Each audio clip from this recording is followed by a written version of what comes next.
The observation station hung silently above Earth's moon, hidden from human telescopes by technology that bent light around its hull. Inside, Ambassador Lyris of the Galactic Concord stood before a massive viewing screen that showed the blue and green planet below. She had watched this world for 12 years now. She knew its continents, its weather patterns, and the small lights of its cities that glowed at night. Earth was beautiful. Its people were fascinating. And in 3 days, they would probably all be dead. "The evacuation orders have been confirmed," said her assistant, a thin creature named Voss, whose species communicated through color changes in their skin. Right now, Voss was pale blue, the color of resignation. "All Concord personnel are to withdraw from this sector immediately." Lyris did not turn from the screen. "And the humans? What about them? Are we warning them? Offering transport? Anything?" Voss shifted to a darker blue. "Ambassador, you know the Council's position. Earth is a primitive world. They have no faster-than-light capability, no meaningful space presence, and no strategic value. The resources required to evacuate even a fraction of their population would be what? Too expensive?" Lyris finally turned, and her 4 eyes were bright with anger. "There are 8 billion sentient beings on that planet, Voss. 8 billion, and there are 40 trillion beings in the Concord." Voss replied quietly. "The Vectari are coming. They have already taken 6 systems. We do not have ships to spare for a species that most of the Council considers barely more than clever animals." Lyris wanted to argue. She wanted to scream. But she knew Voss was right about the Council's view. She had read the official assessment of humanity many times. It described them as aggressive, primitive, self-destructive, and centuries away from meaningful technological development. The report noted their constant wars, their pollution of their own world, and their failure to unite as a species. The conclusion was simple. Humanity was not worth saving, but Lyris had spent 12 years watching them. She had seen their art, heard their music, and observed their capacity for both cruelty and kindness. They were young, yes, primitive by galactic standards, certainly, but they were not worthless. "I want to send a warning," she said. "Just a message. Something to give them a chance." Voss turned orange with concern. "That would violate first contact protocols. The Council has specifically forbidden any communication with pre-spaceflight species during the current crisis. The current crisis is exactly why they need to know. Ambassador." Voss moved closer and lowered his voice. "The Vectari do not negotiate. They do not show mercy. They have conquered 11 species in the last 100 years. Their empire spans 200 systems. What exactly would you have the humans do with a warning? They cannot run. They cannot hide. They certainly cannot fight. All you would give them is fear." Lyris looked back at the screen. Somewhere on that planet, humans were going about their lives. They were eating breakfast. They were going to work. They were arguing about politics and watching entertainment and falling in love. They had no idea that a fleet of warships was cutting through the galaxy toward them, leaving dead worlds in its wake. "Perhaps fear is better than ignorance," she said. "Perhaps. But it is not your decision to make." The door to the observation room opened, and a military officer entered. He was Krath, a species known for their discipline and their complete lack of emotional expression. His gray face showed nothing as he delivered his message. "Ambassador Lyris, your transport is ready. We depart in 1 hour." "1 hour?" She shook her head. "I was told I had 3 days. The timeline has changed. Vectari scout ships have been detected at the edge of this system. The main fleet is closer than we thought. We must leave now." Lyris felt cold spread through her body. "They're already here?" "Nearly. Our projections suggest the full invasion force will arrive within 72 hours. The officer paused. "You should know that a request was made to at least broadcast a warning to the human population. It was denied. The Council believes that panic would only cause unnecessary suffering before the end." "The end," Lyris repeated. "You say it so easily." "I say it accurately. The humans have chemical rockets and primitive satellites. The Vectari have planet crackers and a fleet of 10,000 ships. There is no scenario in which Earth survives. I am sorry, Ambassador. I know you have grown, attached to your assignment, but this world was always going to be lost. It simply happened, sooner than expected." He turned and left.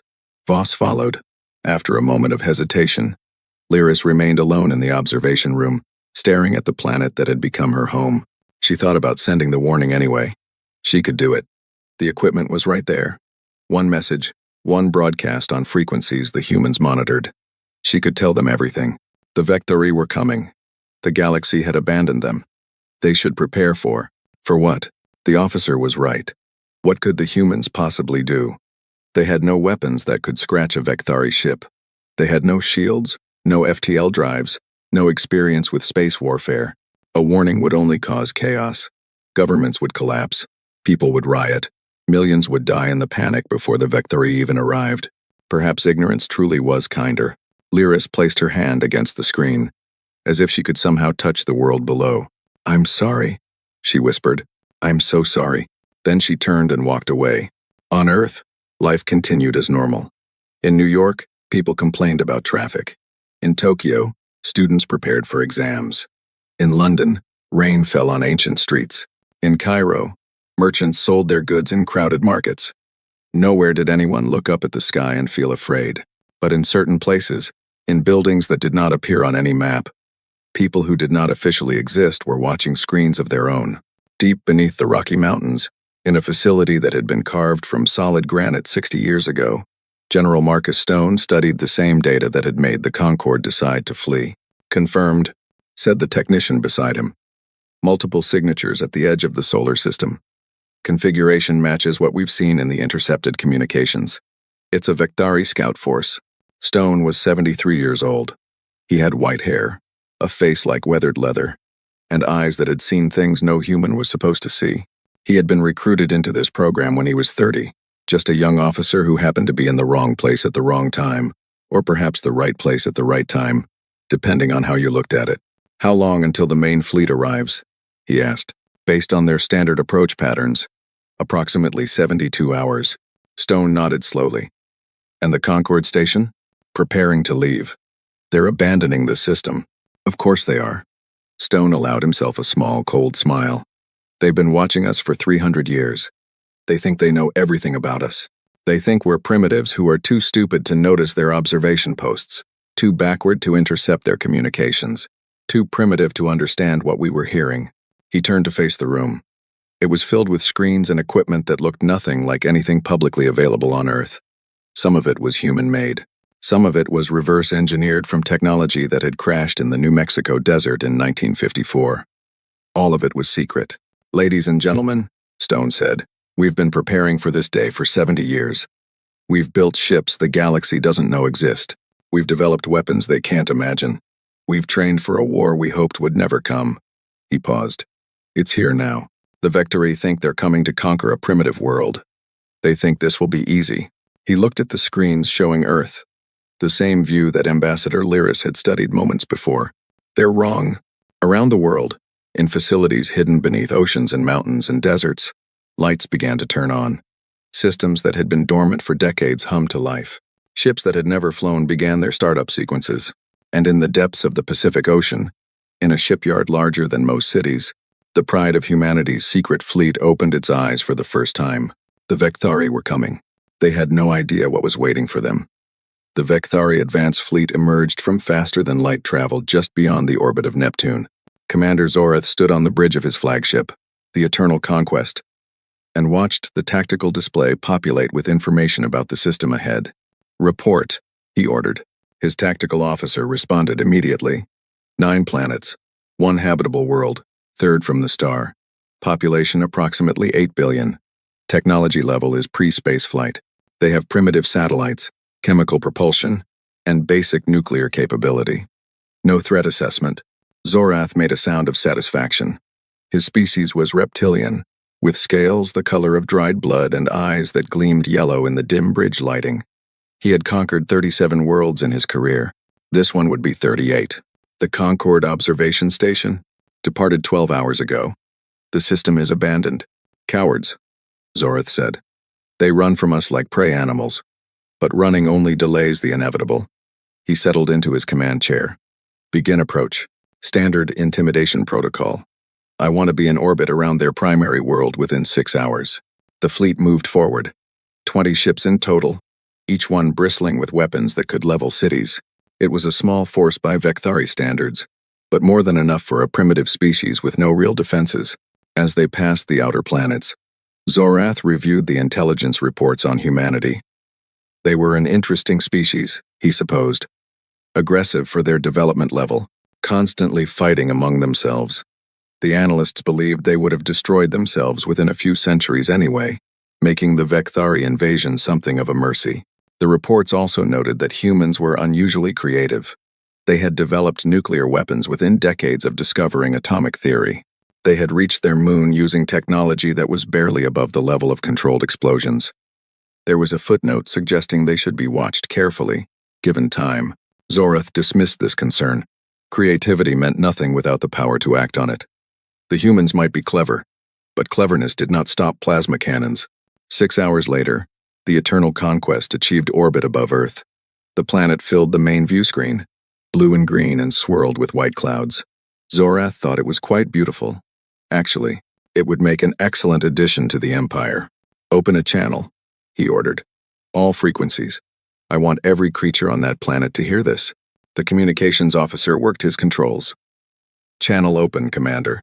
Zorath stood and straightened his uniform. He had given this speech many times before.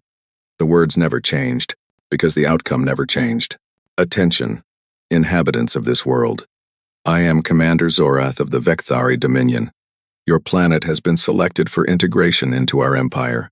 You will surrender all resources, technology, and governmental authority to our forces. 1/5 of your population will be selected for labor allocation. Resistance is not recommended. He paused, letting the words sink in. Across the planet, he knew, billions of beings were hearing this message for the first time, learning that they were not alone in the universe, learning that their new neighbors were not friendly. You have 1 hour to respond. If we do not receive complete and unconditional surrender, we will demonstrate the consequences of defiance. A city of our choosing will be destroyed as an example. After that, you will have 1 additional hour to reconsider. Our patience is not unlimited. He gestured, and the channel closed. Now we wait, he said. They always take time to argue among themselves. Some will want to fight. Some will want to surrender. In the end, they will realize they have no choice. The bridge crew returned to their duties. Zorath sat back in his chair and watched the planet turn slowly below him. 43 minutes later, his communications officer looked up with a confused expression. Commander, we're receiving a response. Already? Zorath was surprised. Most species took the full hour, and often longer. Put it through. The main screen flickered, and a face appeared. It was a human, Zorath realized. An older male with white hair and cold eyes. He wore a uniform of some kind, though not one that matched any of Earth's known military forces. Commander Zorath, the human said. His voice was calm, almost pleasant. My name is General Marcus Stone. I've been authorized to speak on behalf of Earth's Unified Defense Council. Zorath leaned forward slightly. You have a Unified Defense Council? Our intelligence indicated your species was incapable of cooperation. Your intelligence was incomplete. The human smiled, but there was no warmth in it. We received your terms. I'm afraid they're unacceptable. Unacceptable? Zorath almost laughed. General, I don't think you understand your situation. You have no fleet. You have no weapons capable of reaching my ships. You have nothing except the illusion of choice. I am offering you the opportunity to surrender with minimal casualties. The alternative is extinction. I understand my situation perfectly, Stone replied. Here's what I don't think you understand. We've known about your empire for 70 years. We've intercepted your communications. We've studied your tactics. We've watched you conquer world after world. And we've been preparing for the day you came for us. Zorath felt the first hint of unease. Preparing how? I'm afraid that's classified. Stone's smile widened slightly. But I'll give you the same choice you gave us. Leave our system now, peacefully, and there will be no conflict. If you don't, he shrugged. Well, I suppose we'll find out what happens. The bridge was silent. Every officer was staring at the screen, unable to believe what they were hearing. A primitive species, threatening the Vekthari Dominion? Zorath's unease turned to anger. You're bluffing. You have nothing. Maybe, Stone agreed. There's only one way to find out. Then consider this demonstration your answer. Zorath cut the communication and turned to his weapons officer. Target their largest coastal city. Full bombardment. I want nothing left but glass.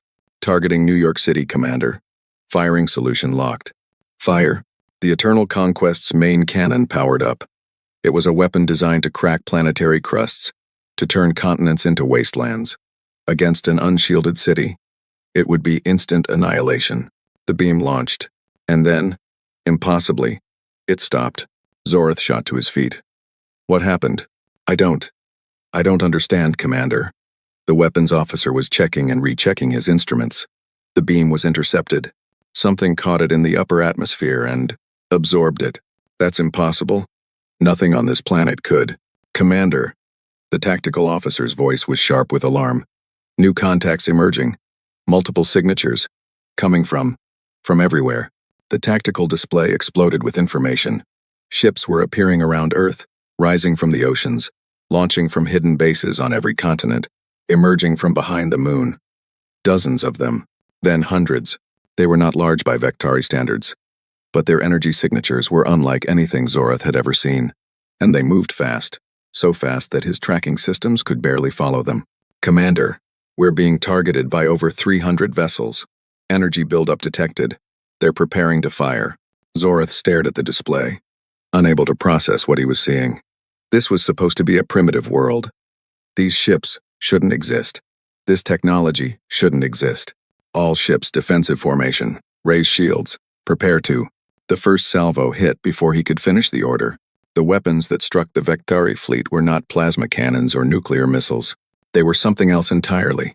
Beams of energy that passed through shields as if they weren't there, that struck with surgical precision, that disabled and destroyed with terrifying efficiency. Zorath watched 3 of his ships die in the first 2 seconds. Then 4 more. His flagship shuddered as something hit the engine section, and alarms began screaming across the bridge. Return fire. Return fire. His ships tried. The Vectari were experienced warriors, and they fought back with everything they had. But their weapons seemed to bend around the human vessels, deflected by technology that made no sense. In the chaos, Zorath saw something on the main screen that made his blood run cold. The largest human ship was moving toward him. It was smaller than the Eternal Conquest, but it radiated power in a way he had never felt before. His communications panel lit up. An incoming transmission, priority channel. He accepted it. General Stone's face appeared again. Behind him, Zorath could see a command center filled with humans working calmly, efficiently, as if they had done this many times before. Commander Zorath, Stone said, I'm going to give you one more chance. Surrender your remaining ships, and your crew will be treated humanely. Continue fighting, and you will all die. There is no third option. Zorath looked at his tactical display. Of his 20 ships, 11 were already destroyed. The rest were damaged, struggling, trying to retreat. How? He whispered. How is this possible? You made the same mistake everyone makes, Stone replied. You saw what we wanted you to see. You believed we were primitive because we let you believe it. The truth is, we've been ready for this moment for a very long time.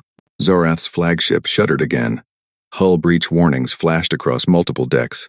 What are you? Stone's eyes were hard as steel. We're human, and this is our home. Surrender now, Commander. I won't ask again.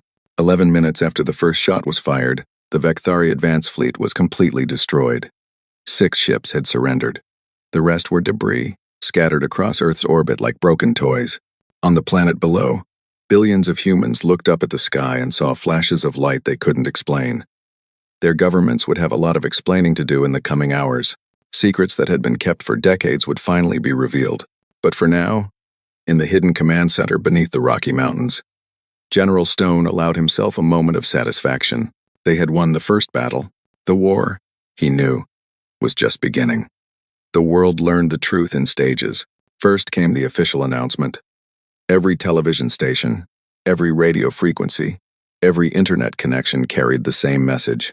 The leaders of Earth's major nations appeared together, something that had never happened before, and they told humanity what had been hidden for 7 decades. We are not alone. We have never been alone. And we have been preparing. The reactions were predictable. Fear, anger, disbelief. Religious leaders struggled to explain what this meant for their faiths. Scientists demanded access to technology they had never imagined. Ordinary people looked at the sky and wondered what else had been kept from them. But beneath the chaos, there was something else. Pride. Humanity had been tested, and humanity had won. The monsters from the stars had come to conquer them, and Earth had fought back. In the command center beneath the Rocky Mountains, General Stone ignored the political storm above and focused on the military reality below. The main Vecthari fleet will arrive in approximately 68 hours, his intelligence officer reported. Our intercepts suggest they're bringing everything. 3,000 ships, minimum. Possibly more. Stone nodded slowly. Casualties from the first engagement? 17 dead, 42 wounded. All injuries are non-critical. And the enemy? Approximately 4,000 Vectari killed. We recovered 600 prisoners from the surrendered vessels. They're being held in the Pacific facility. Stone turned to the younger officer beside him. Colonel Sarah Chen had been his second in command for 15 years. She knew almost everything he knew, which meant she understood exactly how dangerous the next few days would be. The advance fleet was nothing, she said quietly. 3,000 ships. We have 500. I know. We can't win a straight fight against those numbers. I know that too. Chen waited. Stone was silent for a long moment, staring at the tactical displays that showed Earth's defensive positions. Finally, he spoke. 70 years ago, my predecessor found a crashed probe in the desert. Concorde technology, we later learned. Basic surveillance equipment. But it was enough to tell us something important. We weren't alone, and the universe wasn't friendly. He turned to face her. Do you know what our government's first response was? They wanted to announce it. Tell the world. Unite humanity against a common threat. It was a beautiful idea. What happened? They ran simulations, played out scenarios, and they realized something ugly. Humanity in 1954 wasn't ready for the truth. We were barely out of World War II. We were building nuclear arsenals to point at each other.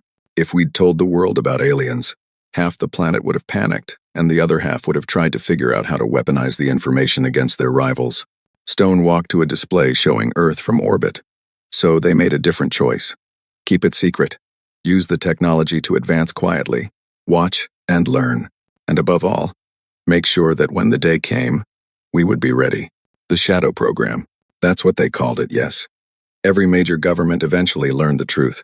They agreed to maintain the illusion of conflict while cooperating in secret. The Cold War, the arms races, the political theater. It was all real to the people living through it. But at the highest levels, we were working together, building ships, developing weapons, training personnel. Chen shook her head. I've been part of this program for 20 years. I still can't believe we kept it secret. We almost didn't, several times, but fear is a powerful motivator. Every leader who learned the truth understood the stakes. If word got out before we were ready, if the galaxy learned that humanity knew about them, they might have come for us early. Before we could defend ourselves, a technician approached with a tablet. General, the Concorde transmission you requested. Stone took the device and activated it. A holographic image appeared above the tablet, showing Ambassador Lyris. Her 4 eyes were wide with what might have been shock. General Stone, she said. I don't understand. How is any of this possible? We've been watching your species for 3 centuries. You were supposed to be primitives. We were never primitives, Ambassador. We were patient. But our sensors, our observations, saw exactly what we wanted you to see. Stone's voice was not unkind, but it was firm. We detected your observation posts decades ago. We could have destroyed them, but that would have raised questions. Instead, we let you watch. We gave you a show. Internal conflicts, pollution, the appearance of a species tearing itself apart. Lyris was silent for a long moment. It was all fake? No. Humanity is exactly as messy and complicated as you observed. We do fight among ourselves. We do damage our environment. We are not a perfect species. Stone paused. But we are also capable of something your assessments never accounted for. When we face a true threat, an outside threat, we can come together in ways that surprise even ourselves. The Vecthari main fleet is coming, Lyris said. Whatever you did to their advance force, you cannot repeat it against 3,000 ships. Perhaps not. But we don't intend to face them alone. Lyris's expression shifted. What do you mean? I mean that the Concorde abandoned us. You left Earth to die because you thought we weren't worth saving. I understand the logic. I even understand the fear that drove that decision. But now the situation has changed. Stone pulled up tactical data showing the Concorde's current military positions. The Vecthari have conquered 6 of your systems in the past month. They're pressing toward your core worlds. Your fleet is in retreat on every front. You're losing this war.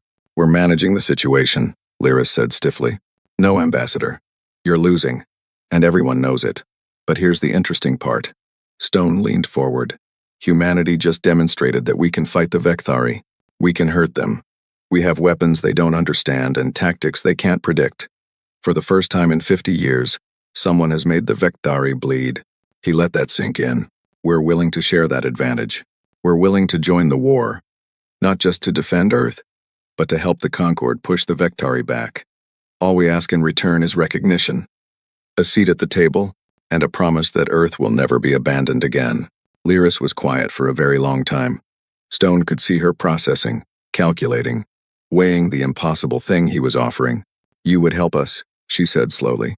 After we left you to die, you would fight alongside us. Revenge is a luxury we can't afford. The Vectari are a threat to every free species in the galaxy. That includes humanity. We can waste time being angry about the past, or we can work together to build a better future. Stone smiled slightly. Besides, I've read your literature, Ambassador. Your philosophers talk about the importance of forgiveness. Consider this an opportunity to practice what you preach. Before Lyris could respond, alarms began blaring throughout the command center. Chen was already at her console. General, we're detecting a massive energy surge at the edge of the solar system. FTL signatures. Hundreds of them. No, thousands. Stone's jaw tightened. The Vectari? Confirmed. They're early. The main fleet is here. On the holographic display, Lyris's face had gone pale. General Stone, I have to go, Ambassador. Think about what I said. If you want to help, now would be the time. He cut the transmission and turned to his command staff. All stations to battle alert. Launch everything we have. If the Vectari want Earth, they're going to have to take it from us. Around the world, ships that had returned to hiding rose once again. Pilots who had hoped for a few days of rest climbed back into their cockpits. Defensive platforms that had been held in reserve powered up and locked onto targets. Humanity's secret fleet numbered just over 500 vessels. The Vectari armada that emerged from faster-than-light travel numbered 4,200. The odds were impossible. The situation was hopeless. Any rational analysis would conclude that Earth was doomed, but humanity had never been particularly good at rational analysis. What they were good at was fighting, surviving, refusing to quit even when every logical argument said they should. General Stone watched the enemy fleet spread across his tactical display like a tide of red markers. Behind him, his staff worked with calm efficiency, preparing for a battle they probably couldn't win. Well, he said quietly, I suppose we'll find out what we're really made of. The battle for Sol had begun. The first wave of Vectari ships crashed against Earth's defenses like water against rock. They expected the same easy victory their advanced fleet had anticipated. Instead, they found a wall of fire and fury that stopped them cold. Human ships moved through the enemy formation like wolves among sheep. They were smaller and fewer, but they were faster, more agile, and their weapons cut through Vectari shields as if they didn't exist. In the first hour of battle, humanity destroyed over 300 enemy vessels, but it wasn't enough. It could never be enough. Supreme Commander Varketh watched from his flagship, the Dominion's Pride, as his forces pressed forward despite the losses. He had expected resistance. What he had not expected was competence. Fascinating, he murmured, studying the tactical display. Their technology is unlike anything in our databases. Where did they get it? Unknown, Supreme Commander, his aide replied. Some of it appears to be reverse-engineered Concord equipment. But the rest, we have no explanation. Varketh nodded slowly. He was old for a Vectari. His scales faded to a dusty gray, but his mind was as sharp as ever. He had built this empire through patience and strategy, not blind aggression. They fight well, he admitted. Better than any species we've encountered. But they're too few. Continue pressing forward. Accept whatever losses are necessary. They will run out of ships before we do. The battle continued. Earth's defenders fought with desperate courage, but the numbers were simply too great. For every Vectari vessel destroyed, 2 more took its place. Human losses mounted. Ships that had taken decades to build were reduced to debris in seconds.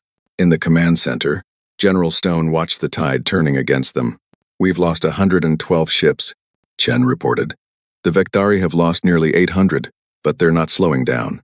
At this rate, we'll be overwhelmed within 6 hours. Stone said nothing. He had known this was possible. He had hoped for better, but he had prepared for worse. What about the outer defenses? Mars station is holding, but Jupiter platform was destroyed 20 minutes ago. Saturn base is evacuating. Chen hesitated. General, if we're going to retreat, we're not retreating. Sir, with respect. If we pull back now, we can preserve the fleet, fight a guerrilla war, make them bleed for every planet, every moon, and abandon Earth? Stone shook his head. 8 billion people, Colonel. We're not leaving them. Then we die here. All of us. Perhaps. Stone turned to face her. But we don't die quietly. We don't die running. If humanity ends today, let it end fighting. Let the galaxy remember that we stood. Before Chen could respond, a communication alert flashed across the main display. Priority channel. Concord encryption. Stone accepted it. Ambassador Lyris appeared, but she wasn't alone. Behind her stood a Concord military officer in formal uniform, his face grim but determined.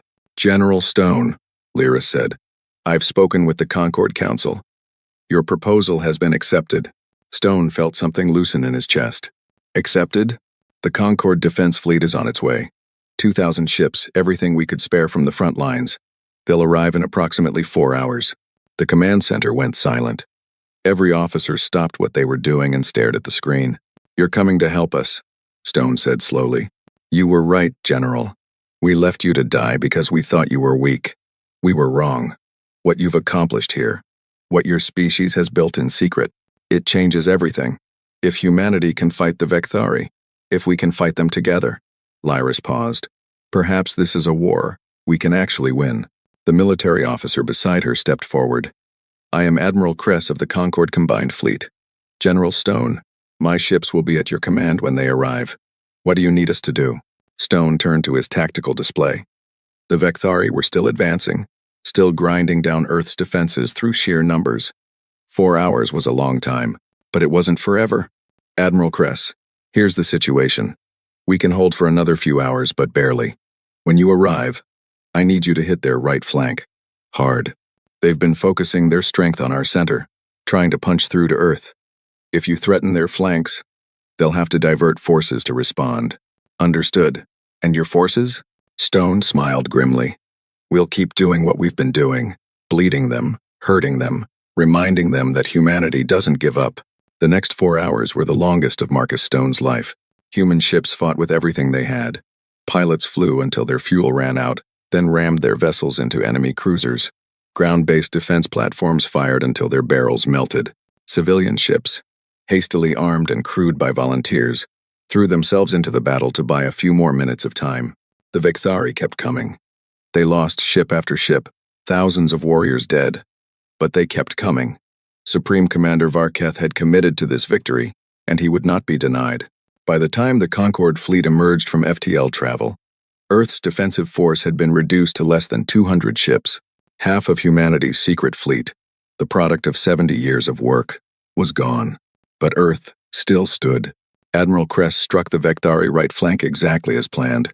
2,000 fresh ships crashed into an enemy that had been grinding forward for hours, suddenly finding themselves under attack from an unexpected direction. The battle shifted. Varketh had no choice but to respond to the new threat. He diverted forces from the main assault, weakening his push toward Earth. The humans, battered but unbroken, seized the opportunity to counterattack. For the first time, the Vecthari began to retreat, not in panic, not in rout. Varketh was too good a commander for that, but the calculation had changed. What should have been an easy conquest had become a grinding war of attrition against an enemy that wouldn't stop fighting and allies that wouldn't stop coming. 8 hours after the battle began, the Vecthari fleet withdrew to the outer solar system to regroup. In the command center, exhausted officers stared at displays that showed something they had barely dared to hope for. The enemy was falling back. Earth had survived. Stone sat heavily in his chair, feeling every one of his 73 years. Casualties? He asked. 32,000 dead in space. Another 100,000 on the ground from bombardment that got through. Chen's voice was hoarse. The Vecthari lost over 2,000 ships, but they still have more than enough to finish us if they try again. They won't. Not today. Stone closed his eyes. They expected an easy victory. They didn't get it. Varkith will pull back, bring in more forces, try to figure out what went wrong. We've bought ourselves time. How much time? Days. Maybe weeks. Enough to bring in more Concord ships. Enough to rebuild, rearm, prepare for the next round. He opened his eyes and looked at her. This isn't over, Colonel. This is just the beginning. A communication alert sounded. Admiral Kress appeared on the screen. General Stone. The Vectari are withdrawing to Neptune's orbit. They're not leaving the system, but they're not advancing either. I believe we've achieved a tactical stalemate. For now, Stone agreed. Admiral, on behalf of Earth, thank you. Without your intervention, you would have fought to the last ship and made them pay for every inch. Kress's alien face showed something that might have been respect. I've been fighting the Vectari for 30 years, General. I've never seen anyone hurt them the way you did today. Your species is remarkable. Stone allowed himself a small smile. We've had time to prepare, Admiral. And very good motivation. Indeed. Kress paused. The Concord Council has requested that a human delegation travel to our capital. They wish to discuss a formal alliance, a seat on the council for your species, equal partnership in the war against the Dominion. An interesting offer. One we'll need to discuss. Of course. But General, I hope you understand what this means. The galaxy has been watching this battle. Every species in the Concord, every world under Vectari occupation, they've all seen what happened here today. They've seen that the Dominion can be stopped, that someone can stand against them and survive. Kress leaned forward. You haven't just saved your planet, General Stone. You've given the galaxy something it hasn't had in 50 years. Hope. The transmission ended. Stone sat in the quiet command center, surrounded by exhausted officers and blinking displays showing the debris of the greatest battle in human history. Hope, he thought. Such a small word for such a heavy burden, but it was a burden humanity had chosen to carry, and they would carry it all the way to the heart of the Vectari Dominion, if that's what it took. The war lasted 3 years. 3 years of battles across 100 systems. 3 years of liberation campaigns and desperate defenses. 3 years of humanity showing the galaxy what it truly meant to be a death world species. The human fleet grew as factories on Earth and Mars worked without rest. Volunteers flooded recruitment centers, eager to fly the ships that had saved their world. The Concord provided resources and intelligence, but increasingly, they provided something else. Respect. Human tactics became legendary. Where other species fought with careful precision and overwhelming numbers, humans fought with creativity and fury. They developed strategies that made no sense on paper but worked in practice. They took risks that should have been suicidal and somehow survived. They never stopped, never retreated unless forced, never accepted defeat as final. The Vectari didn't know how to handle them. General Stone led the combined fleet's advance personally. Despite his age and his doctor's protests, he stood on the bridge of the UES Resolution, humanity's largest warship, and watched as system after system was freed from Vectari occupation. The liberated worlds were the hardest part. Not the fighting, but what came after. Entire species had been enslaved for generations. Billions of beings had known nothing but servitude their whole lives. Freeing them was simple. Helping them rebuild was the real challenge. But humanity tried. That was what surprised everyone. The humans didn't just conquer and move on. They stayed. They helped. They shared technology and resources with species that had nothing. They treated former slaves like people, not victims. You don't have to do this, Admiral Kress said once, watching human-aid ships unload supplies on a devastated world. Most conquerors take what they want and leave. We're not conquerors, Stone replied. We never wanted an empire. We just wanted to be safe. And the only way to be truly safe is to make sure everyone else is safe too. Kress considered this. A strange philosophy for a species so good at war. Maybe that's why we're so good at it. We don't fight because we enjoy it. We fight because we have to. And when we don't have to anymore, we stop. The final battle came at Vector Prime, the heart of the Dominion. Supreme Commander Varkith had gathered every remaining ship, every warrior, every weapon his empire possessed. The defense fleet numbered nearly 10,000 vessels. The orbital platforms bristled with weapons that could crack moons. This was the Vectari homeworld, and they would defend it to the last. The combined fleet approached slowly, methodically. Human ships formed the center, flanked by Concord vessels. Ships from a dozen liberated species followed behind. crewed by former slaves who had chosen to fight their former masters. Stone studied the tactical display showing the massive enemy formation. 3 years of war had taught him to respect Vektari determination. They would not surrender easily. "Open a channel," he ordered. "Wide broadcast. I want everyone to hear this." The communications officer nodded. "Channel open, General." Stone took a breath. He was 80 years old now, and he could feel death waiting somewhere not far away. But not today. Today, he had one more speech to give.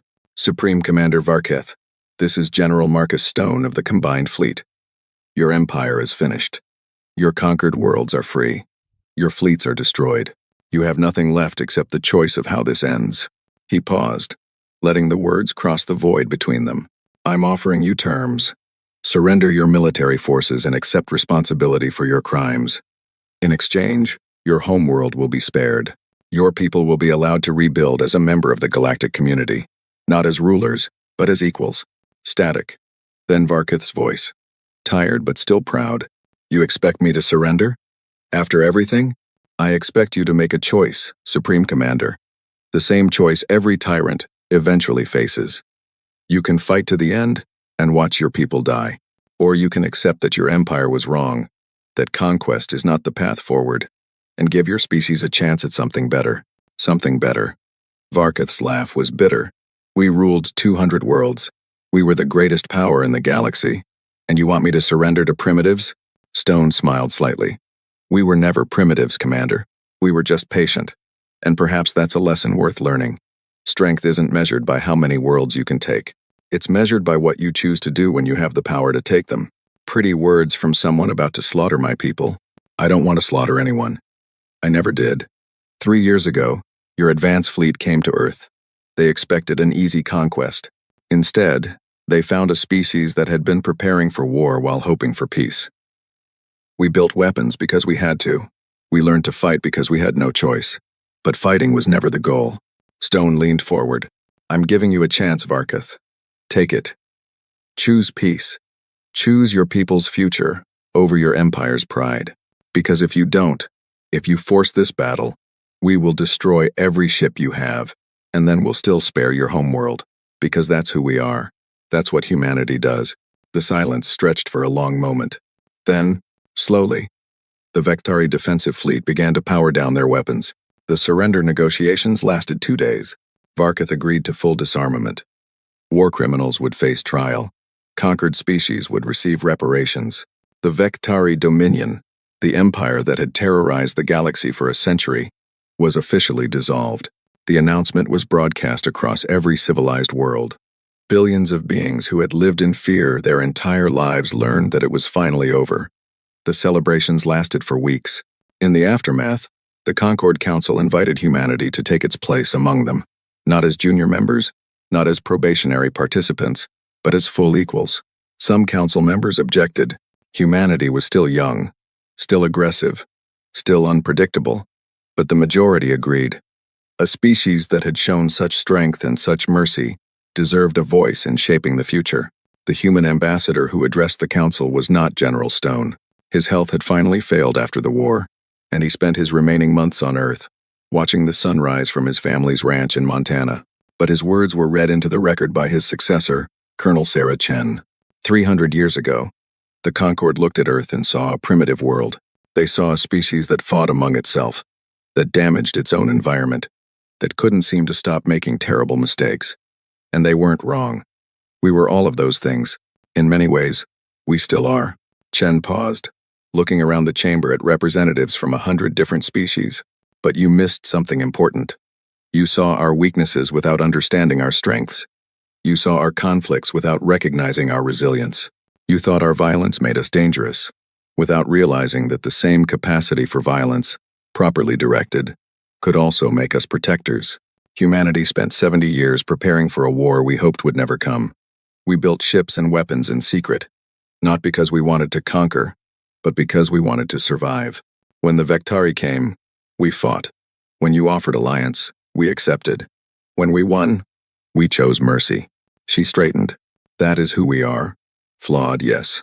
Dangerous, certainly. But also capable of extraordinary things when we work together. The galaxy thought we were primitives. Now you know better. We were never primitive. We were patient. We were watching. We were preparing. And now we're here. Not as conquerors. Not as rulers. Just as neighbors. Ready to help build something better than what came before. We've seen what the galaxy looks like when the strong prey on the weak. We've seen empires built on fear and slavery. We want no part of that. Humanity offers the Concord our friendship, our technology, our determination. In return, we ask only for respect, equality, and a promise that no world will ever be abandoned again. No species left behind. No people sacrificed for convenience. She smiled slightly. We came from a world where everything tried to kill us. We survived. We adapted. We thrived. And now we're ready to help others do the same. The vote was unanimous. Earth became the newest member of the Galactic Concord that day, not as a primitive world that had somehow stumbled into space, but as a partner, an ally, and a reminder that strength and mercy could exist in the same heart. General Marcus Stone died 6 months later, peacefully, in his sleep. His funeral was attended by representatives from every species in the Concord. Ships from a dozen different worlds flew overhead in formation. The galaxy that had once dismissed humanity as irrelevant had come to honor a man who had proven them wrong. His tombstone bore a simple inscription, words he had spoken years before. We were never primitives. We were patient, and the galaxy never forgot.